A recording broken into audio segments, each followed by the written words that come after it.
Hey, Allison, that's right. The legendary coach, no stranger to the paint. But long ago, Digger Phelps took his talents from the court to the canvas. Bill Walton and Digger. Here's Muhammad Ali.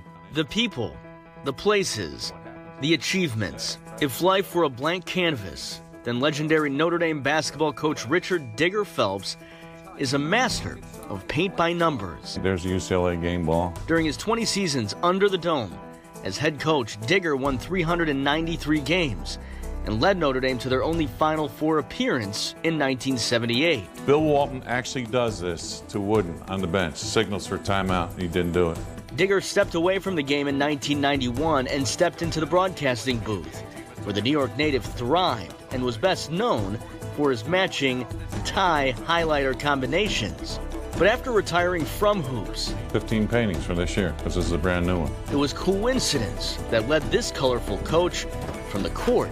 This is where it starts. To the canvas. In the early 70s, went to London, then to Paris, and saw live and in color Van Gogh. And I became a Van Gogh freak. And as it turned out, on a trip to New York, a run-in with another legendary name would prove to be paramount for this future painter. As I'm riding on the bus, I see Leroy Neiman and his wife Janet sitting in the two seats by themselves. The famous American Leroy Neiman, who was best known for his expressionist, colorful paintings depicting sports and famous figures. So I told Leroy that I said, you know, I'm on the rules committee for the NCAA, and I'm bored at those meetings. So I sketch French vineyards. He says, well, why don't you paint? I said, paint? He said, yeah, you just take up painting.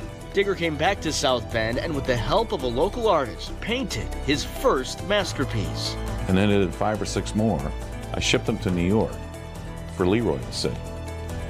And I took 2 bottles of white wine up to West 67th State, where he lived there, Hotel des Arts. And we talked about my artwork for 15 minutes, and then we talked about the world and drank the wine for 2 hours.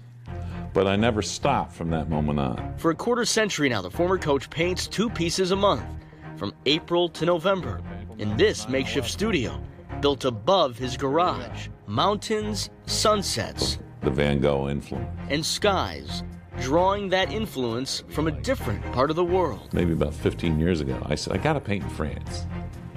If it's Matisse in Nice, Van Gogh in Arles, it's gonna be Degas, not D-E-G-A-S, the French ballerina painter. D-I-G-G-E-R, who's gonna paint in Saint-Jean-Cap-Ferrat. Digger paints 3 a year there and ships them home. Most of my paintings have orange in them. You know, and then maybe blue's the next color. And then maybe some green, purple, yellow. And then you'd offset it by blending. I always said this about paint. Anybody can paint. It's in all of us. But we're scared because of all the great artists. Who paints Digger Phelps' life, and what does it look like? It'd have to be a lot of stars in the sky with a lot of different concepts out there. A Van Gogh-inspired starry night representing his life's work. I think the sky's going to be dark, and I think the stars are going to be, you know, bright, whatever.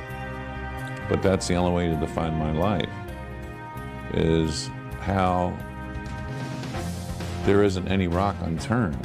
A masterpiece not born out of numbers, but created because of the colorful, impressionist, and the personality behind this palette. And there's the warmth of the spring sun giving bloom to Mother Nature. As we get through that, there's Leroy and Digger.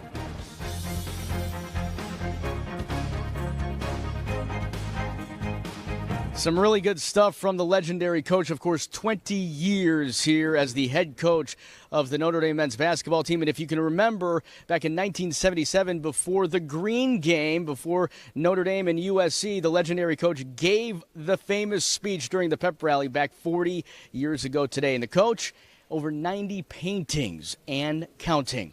We're going to be right back. You're watching ABC 57 Saturday Kickoff.